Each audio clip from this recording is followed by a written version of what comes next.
کہ اسرائیل نے اس بات کا فیصلہ نہیں کرنا کہ فلسطینیوں کو حق رائے دہی اور ان کی علیحدہ فلسطینی ریاست جو ہے وہ قائم ہونی ہے نہیں.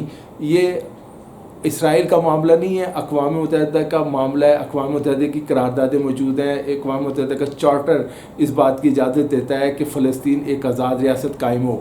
تو انہوں نے بھی واضح طور پہ اسرائیل کو پیغام دے دیا ہے سعودی عرب نے کہ جناب فلسطین تو قائم دائم ہوگا، اور اگر فلسطین نہیں ہوگا تو پھر آپ بھی نہیں ہوں گے. یہ بھی انہوں نے کہا کہ اگر فلسطین نہیں ریاست آزاد قائم ہوتی تو پھر اسرائیل کا وجود بھی نہیں ہے.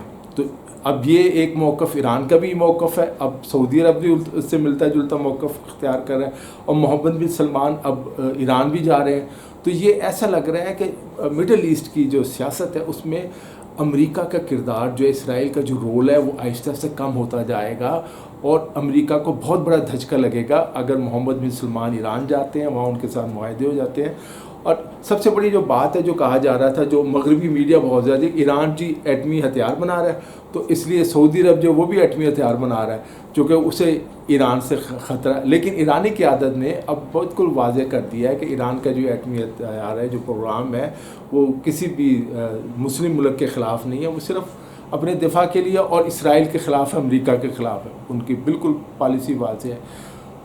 اور دوسری طرف ایک جو خبر ہے جو اس وقت بہت عالمی میڈیا میں گردش کر رہی ہے، اور غیر جانبدار ذرائع جو ہیں انہوں نے بھی اس بات کی تصدیق کر دی ہے کہ جناب یہ ممکن ہے کہ ایرانی انتخابات سے پہلے، جس میں اب 50 دن میں کرانے ہوتے ہیں، 50 دن سے کم رہ گئے، تو اس دوران جو ہے ایرانی پریزیڈنٹ کے الیکشن سے پہلے ایران جو ہے ایٹمی ہتھیار یا ایٹم بم رکھنے کا اعلان باضابطہ طور پہ اعلان کر سکتا ہے کہ ایران کے پاس ایٹمی ہتھیار ہیں.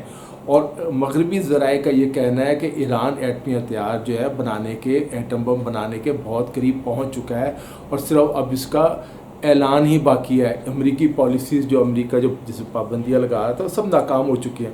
دوسری طرف ایران کا میزائل اور ڈرون جو پروگرام ہے وہ بھی تیزی کے ساتھ آگے بڑھ رہا ہے. یہ ساری جو خطے میں صورتحال ہے، اس میں ہمیں دیکھنے کی ضرورت ہے پاکستان کو، شہباز شریف حکومت کو، وہ کہاں کھڑے ہیں. دوستو، سعودی عرب اور پاکستان میں اختلافات کی ایک وجہ یہ بھی سامنے آ رہی ہے جو مغربی ذرائع ابلاغ سے، کہ سعودی عرب چاہتے ہیں کہ پاکستان ایٹمی ہتھیار بنانے میں اور میزائل ٹیکنالوجی میں سعودی عرب کی مدد کرے. بلکہ یہ بھی آ چکا ہے کہ سعودی عرب جب اسرائیل کے ساتھ اس کی کشیدگی ہوئی تھی تو وہ یہ چاہتا تھا کہ پاکستان جو ہے ایٹم بم اور ایٹمی میزائل جو ہے سعودی عرب کے حوالے کر دے. لیکن ظاہر ہے پاکستان کی یہ پالیسی نہیں رہی. اور میں ایک واقعہ بتاتا ہوں، جب میں پولیٹیکل رپورٹنگ کرتا تھا گورنمنٹ کالج لاہور، جو جی سی یونیورسٹی لاہور ہے، تو اس وقت فزکس ڈپارٹمنٹ نے گورنمنٹ کالج کے ڈاکٹر سمر مبارک کو بلایا. تو ظاہر انہوں نے تقریر کی، اس کے بعد چائے پہ بسکٹ پہ بات چیت ہوتی رہی. میں نے ڈاکٹر صاحب سے پوچھا، ڈاکٹر سمر مبارک صاحب سے، کہ جی سعودی عرب کہہ رہا ہے، مانگ رہے آپ سے میزائل ٹیکنالوجی، تو کیا آپ میزائل ٹیکنالوجی یا ایٹمی ٹیکنالوجی ایٹمی ہتھیار بنانے کی ٹیکنالوجی ہے کیا سعودی عرب کو دیں گے؟ تو وہ ہنسنے لگے چائے پھر، کہیں گے نہیں بھائی، جو ایٹمی ٹیکنالوجی ہوتی ہے نا، میزائل ٹیکنالوجی، یہ معاہدے کے تحت یہ دوستی میں کسی کو بھی نہیں دی جاتی. جس طرح پاکستان نے ادھر سے کہیں سے جوڑ کے ایک ٹیکنالوجی حاصل کی ہے، تو اسی طرح اگر سعودی عرب حاصل کرتا ہے تو اس کی مرضی، ان کی اپنے حکومت ہے، اپنے معاملات ہیں، اب ایک آزاد ملک ہے، وہ کرے، اس سے تو ہمارا کوئی سروکار نہیں ہے نا. لیکن یہ کہ ہم پاکستان جو ہے وہ اپنی ایٹمی ٹیکنالوجی یا ایٹم بم جو ہے، ایٹمی ہتھیار جو ہے، وہ کبھی بھی سعودی عرب کو نہیں دے گا، بلکہ کسی بھی ملک کو نہیں دے گا. اور ماضی میں آپ کو پتہ ہے کہ یہ خبریں بھی ہیں لیبیا کے سابق صدر معمر قذافی کے حوالے سے بھی، کہ انہوں نے پاکستان کو بہت پیسہ دیا تھا بھٹو دور میں ایٹم بم بنانے کے لیے. اس وقت اسے اسلامی بم کے نام سے جانا جاتا تھا. سعودی عرب نے جو مدد کی پاکستان کی ایٹمی ہتھیاروں میں بنانے کے حوالے سے، وہ بھی کوئی ایسی ڈھکی چھپی بات نہیں ہے. اب وہ بھی آ چکی ہیں کافی چیزیں کہ سعودی عرب نے بہت زیادہ مدد کی ہے پاکستان کی. اور جب ایٹمی دھماکوں کے بعد پاکستان پر پابندیاں لگی تھیں تو سعودی عرب بھی تھا ہمارا دوست ملک جس نے پاکستان کو مفت تیل فراہم کیا تھا، اور پوری دنیا میں مسلم ممالک نے بڑی خوشیاں منائی گئی تھی پاکستان کے ایٹمی دھماکوں پر.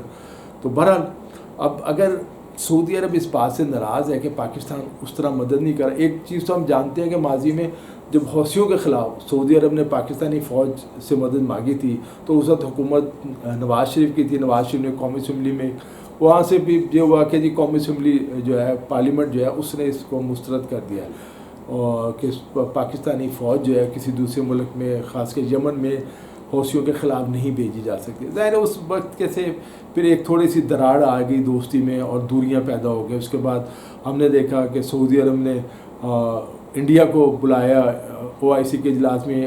انڈین وزیر خارجہ خاتون جو تھیں وہ بھی انہیں بھی بلا لیا. پاکستان بھی اس سے ناراض ہوا. یہ ساری چھوٹی چھوٹی باتیں, لیکن بہرحال بعد میں اختلافات جو تھے دور ہوئے, دونوں ملک پھر ایک دوسرے کے قریب آئے. لیکن اب جو خطے کی صورتحال ایک نئی تیزی سے بدل رہی ہے, ہمیں اس پر نظر رکھنے کی ضرورت ہے. یہ نہ ہو کہ ہمیں اس سے کوئی بڑا کوئی نقصان ہو. ہمیں دیکھنا ہے ہمارے دوست جو ہے وہ کیا کر رہے ہیں, وہ کیا چاہ. ہم دیکھ رہے ہیں کہ اس وقت ایک نیا عالمی بلاک بن گیا امریکہ کے خلاف. وہ یونیپولر سپر پاور کا جو کانسیپٹ تھا ایک دہائی پہلے کہ جی صرف دنیا کے اب ایک طرح سوویت یونین کے خاتمے کے بعد کہ دنیا کی ایک پاور رہ گیا وہ ہے امریکہ, نہیں, اب امریکہ کا بھی زوال شروع ہو گیا. چین جس تیزی سے ترقی کر رہا ہے, جس طرح اس نے اپنا پوری دنیا میں اس کا جال بچھ چکا ہے, صنعتوں کا, معاشی منصوبوں کا, اور جس تیزی سے اس کی فوجی قوت میں بھی اضافہ ہو رہا ہے, بحری قوت میں بھی اضافہ ہو رہا ہے, اور اس نے بھی جدید ترین میزائل اور اپنا امریکہ کی طرح جدید لڑاکا طیارے بنا لی ہیں. اور تو وہ اب وہ ایک جو تھا, دوسری طرف سوویت یونین کی مثال ہمارے پاس ہے, وہ بھی ایٹمی قوت بھی ہے, دوسرے اس کے بعد ویٹو پاور بھی ہے. چین اور رشیا اب ایک طرف ہیں. تو بلاک ہمیں صاف سے نظر آ رہا ہے, اس میں کوئی دو رائے نہیں. آپ بھی اس چیز کو سمجھتے ہیں کہ امریکہ, یورپی یونین, برطانیہ یہ ایک طرف ہے, اور چین, رشیا, ایران, شمالی کوریا, شام اور یہ ممالک اب ایک طرف. اب جو پاکستان ہے, اب پاکستان ہمارے سی پیک منصوبے چین کے ساتھ ہے. چین کی بہت بڑی سرمایہ کاری پاکستان میں ہے, اور ہم یہ جانتے ہیں کہ ہمارے بہت سے ایئرپورٹس, ہماری سڑکیں, ہمارے کئی اہم چیزیں جو ہیں وہ چین کے پاس گروی رکھی ہوئی ہیں, اور اس کے اگینسٹ چین نے جو ہے یہاں اربوں ڈالر کی سرمایہ کاری کی ہے سی پیک کے. اب اگلا سی پیک کا مرحلہ کب شروع ہوتا ہے اس کا بھی پوری قوم انتظار کر رہی. شروع بھی ہوتا ہے یا نہیں ہوتا, دیکھتے ہیں شہباز شریف حکومت اس والے سے کیا پالیسی اختیار کرتی ہے اور اسے کتنی کامیابی ملتی ہے. تو کہنے کا مقصد یہ ہے کہ اب ہمیں فیصلہ, امریکہ یہ کہتا ہے کہ اب آپ چین کے ساتھ یہ منصوبے ترک کر دیں یا ان کو غیر اہم کر دیں, یعنی چین کو سی پورٹ نہ دیں, چین کا اثر و رسوخ پاکستان میں اور اس خطے میں کم کریں. ظاہر ہے پاکستان, اب پہلے تو یہ تھا کہ امریکہ سے ہمیں امداد ملنے کی یا کوئی قرضے نہیں مل رہے تھے. اب وہ IMF کا یہ ہے کہ امریکی دباؤ ہے کہ آپ یہ کریں, تو IMF میں جو کہ ایک اہم پلیئر جو ہے اس کا امریکہ ہے, امریکہ IMF کو اوکے کر دے گا تو پاکستان کو $8-9 ارب اور مل جائیں گے. اور $8-9 ارب کی عوض آپ کو کیا کرنا پڑے گا, آپ کو اسرائیل کو تسلیم کرنا پڑے گا, یا کم از کم اس حکومت کو اسرائیل کے حوالے سے نرم پالیسی اختیار کرنی پڑے گی, چین سے تھوڑی سی دوری اختیار کرنی پڑے گی, سی پیک کو نیچے کرنا پڑے گا, اور جو چین کا اثر رسوخ ہے اس کو کم کرنا پڑے گا. اب دیکھتے ہیں حکومت کیا پالیسی اختیار کرتی ہے اس حوالے سے. اور لیکن لگ یہی رہا ہے کہ موجودہ حکومت جو ہے یہ چونکہ امریکن نواز اس میں زیادہ ہے, اور میں نام نہیں لینا چاہتا, سب کو پتہ ہے کون کون امریکہ نواز ہے, کس کس کے امریکہ سے رابطے ہیں, اور امریکہ مغرب کی زبان بولتا ہے, اس کے مفادات ہیں. ظاہر ہے جن لوگوں کے کاروبار ادھر ہیں, پیسہ ادھر ہے, بزنس بچے ادھر ہیں, تو مفادات بھی ادھر ہیں. اب دوسرا ملک ہمارا ہے انڈیا. انڈیا اب دونوں سے فائدہ اٹھاتا ہے. ایک طرف وہ جو کہ بہت بڑی اب اکانومی بن چکا, اب ہمارا اور انڈیا کا تو کوئی مقابلہ نہیں رہا معاشی طور پر. تو انڈیا اب امریکہ کے لیے انڈیا کو نظر انداز کرنا مشکل ہے. انڈیا کے لیے بہت بڑی مارکیٹ ہے, امریکہ اور یورپ وہ بھی اسے نظر انداز نہیں کر سکتا. دوسری طرف چینی مصنوعات کی بہت بڑی مارکیٹ ہے انڈیا. وہ میں ایک دلچسپ واقعہ سناتا ہوں کہ جب انڈیا اور چین کی سرحدی جھڑپیں ہوئیں تو انڈیا میں بڑا جوش مارا, کچھ لوگوں نے کہ جی ہم چینی مصنوعات کا بائیکاٹ کر دیتے ہیں. انہوں نے دکانوں سے, مارکیٹوں سے چینی مصنوعات اٹھائیں اور باہر رکھ کے سڑک پہ آگ لگا دی.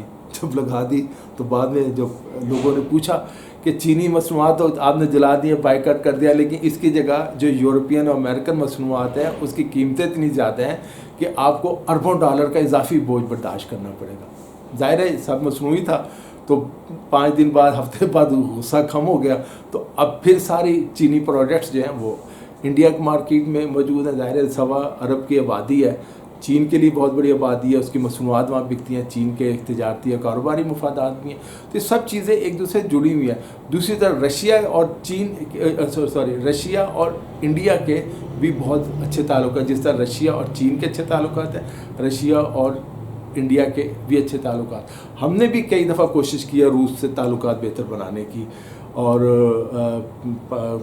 آپ جانتے ہیں کہ وزیر اعظم عمران خان جب تھے وہ روس گئے تھے, اس سے پہلے بھی بہت کوششیں ہوئیں, کئی وفود پاکستان کے گئے, لیکن جو پیوٹن ہے وہ بڑے سمجھدار بہت تیز انسان ہے. پیوٹن نے پاکستان کا دورہ کرنے سے انکار کر دیا تھا, اور ان کا کہنا یہ تھا کہ پاکستان پہلے اعتماد کی فضا بحال کرے, کیونکہ ظاہر ہے ہمارے اوپر لیبل یہی ہے کہ یہاں جو ہمارے بابو ہیں زیادہ تر جو ہے حکومتی مشینری چلانے والے, یہ سارے امریکن نواز ہیں, ان کے مفادات امریکہ میں, یہ خفیہ فائلیں اٹھا کے امریکہ CIA کو پکڑا دیتے ہیں.